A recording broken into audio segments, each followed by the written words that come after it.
എനിക്കൊരു seller account start ചെയ്യണം, പക്ഷെ എൻ്റെ കയ്യിൽ പ്രൊഡക്റ്റുകളൊന്നുമില്ല. എൻ്റെ കൂട്ടുകാരൻ്റെ സ്ഥാപനത്തിൽ നിന്നാണ് ഡെലിവറി എല്ലാം പോവേണ്ടത്. റിട്ടേൺസ് വരുന്നത് അവിടെയാണ്. അപ്പോൾ ഇത് എങ്ങനെ ചെയ്യേണ്ടത്, എങ്ങനെ ചെയ്യാൻ പറ്റും എന്നാണ് ഒരാൾ വിളിച്ചിട്ട് ചോദിച്ചിട്ടുണ്ടായിരുന്നത്. നിങ്ങൾ ചെയ്യേണ്ടത് സെല്ലർ അക്കൗണ്ട് സ്റ്റാർട്ട് ചെയ്തതിന് ശേഷം അതിൻ്റെ ഒരു ഡെലിവറി അഡ്രസ്സ് ചോദിക്കും, റിട്ടേൺ അഡ്രസ്സും അതേപോലെ പിക്കപ്പ് അഡ്രസ്സും ചോദിക്കും.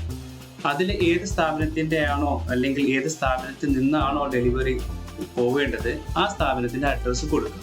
അപ്പോൾ ആമസോണിൻ്റെ ആളുകൾ അവിടെ വന്നിട്ട് പിക്കപ്പ് ചെയ്യും, ഡെലിവറി ചെയ്യാനുള്ള പ്രൊഡക്റ്റ്സ് കളക്ട് ചെയ്യും. ഇങ്ങനെയാണ് സിസ്റ്റം.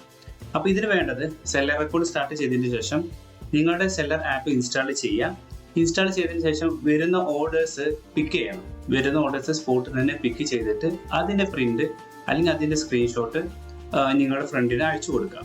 അവരത് പ്രിന്റ് ചെയ്തതിന് ശേഷം ഓർഡേഴ്സ് വരുന്നതിൻ്റെ മുകളിൽ ആ സ്റ്റിക്കർ ഒട്ടിക്കും. അതായത് ഡെലിവറി അഡ്രസ്സ് വേണമല്ലോ, ഡെലിവറി ചെയ്യുന്ന സമയത്ത് ഡെലിവറി അഡ്രസ്സ് ആമസോണിൽ തന്നെ തരുന്നുണ്ട്. ആ സ്റ്റിക്കർ അല്ലെങ്കിൽ ആ ഒരു പേപ്പർ അതിനകത്ത് വെച്ചിട്ടാണ് അത് ഡെലിവറി ചെയ്യുക. ബാങ്ക് അക്കൗണ്ട് വരുന്നത് നിങ്ങളുടെ ബാങ്ക് അക്കൗണ്ട് ആവാം, അല്ലെങ്കിൽ നിങ്ങൾക്ക് ആര് ബാങ്ക് അക്കൗണ്ട് കൊടുക്കേണ്ടത് വെച്ചിട്ട് ആ ഒരു ബാങ്ക് അക്കൗണ്ട് കൊടുക്കും. അപ്പോൾ പേയ്മെന്റും കാര്യങ്ങളൊക്കെ വരുന്നത് നിങ്ങൾ ഏത് ബാങ്ക് അക്കൗണ്ട് ആണോ അതിനകത്ത് സെറ്റ് ചെയ്ത് വെച്ചിട്ട് ആ ബാങ്ക് അക്കൗണ്ട് ആയിരിക്കും പേയ്മെന്റ് വരുന്നതും അഡ്വർടൈസ്മെന്റിന്റെ പേയ്മെന്റ് കട്ടാവുന്നതൊക്കെ.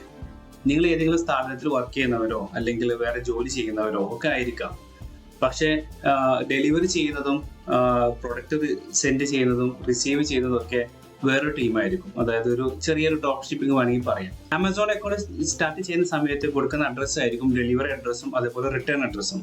അത് എങ്ങനെ ചേഞ്ച് ചെയ്യണം, നിങ്ങൾക്ക് ഇഷ്ടപ്പെടുന്ന അഡ്രസ്സ് എങ്ങനെ കൊടുക്കണം എന്നുള്ള അടുത്തൊരു വീഡിയോയിൽ ഞാൻ വിശദമായിട്ട് പറയാം.